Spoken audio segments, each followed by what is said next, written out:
Voices against corruption. Let the people speak. Hello and welcome to Primark's public feedback series on corruption, called Voices Against Corruption. And we ask, how much do you think examination malpractice affects the quality of education in Nigeria? Examination malpractice have done a serious damage to the entirety of the system of education in Nigeria in various aspects. As a matter of fact, it started like a creeping serpent on the rock, but currently it has gone far, and curbing it is becoming something that is difficult for the entire masses of the country.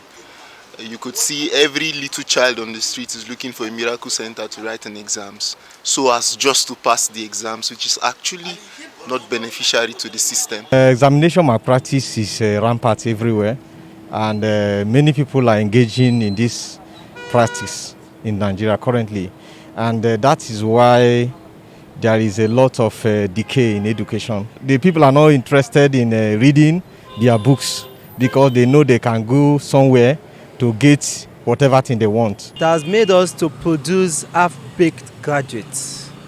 It has also made us to produce those who are not qualified to call themselves graduates. It's affecting even our children, and from there it will affect up the ladder, up to the leadership. Somebody will do examination malpractice and will get to a position that he will not be able to defend the position he's occupying, simply because he didn't go there by merit, and is affecting this country from the younger generation up to the older generation. And if care is not taken, it's going to consume us. It killed the systems of education. That is why you see that most of students nowadays, if they call themselves a graduate, just give them a little assignment, they cannot do anything. They will fail woefully.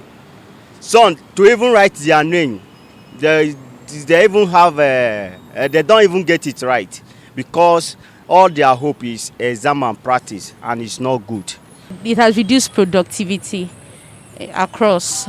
Now we have to bring down our standard. Look at JAM. There was a time that if you don't get over 100, you can't even get into the university to do an art subject. But now there is even below that. So the standard is dropping when it's supposed to be rising to meet up with the world standard, the global standard. Examination malpractice is actually a very, very bad thing. Okay, students that embark on examination malpractice don't make good students, because at the end they have to cheat and graduate, and of course it causes a fall in our educational standards, and so it makes us less competitive with other people in other countries, and so it makes them come out half-baked. Exam malpractice have affected the values of economy. It has affected the kind of, for example, medical doctors that we churn out, the kind of lawyers, the kind of bankers that we churn out, because there is no foundation upon which they stand to implement a set of functions or duty that they are giving.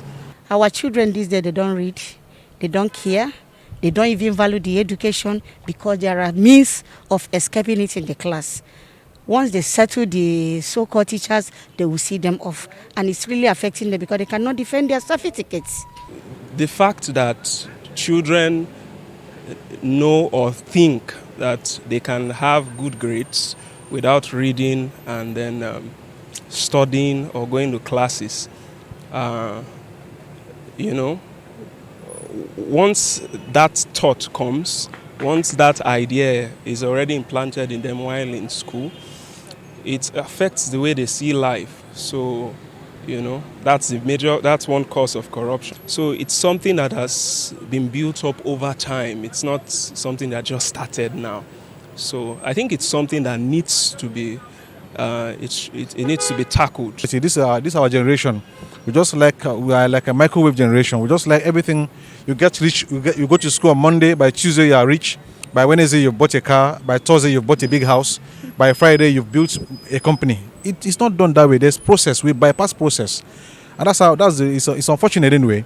But I want to encourage religious leaders, guardians, traditional rulers. Let's talk to our young people, because we have thrown away the values that our parents had and passed to us. We've thrown it away. life is a process and life is in phases. So truly education, we have a lot of work to do. Primark's public feedback on corruption in Nigeria is produced with support from MacArthur Foundation.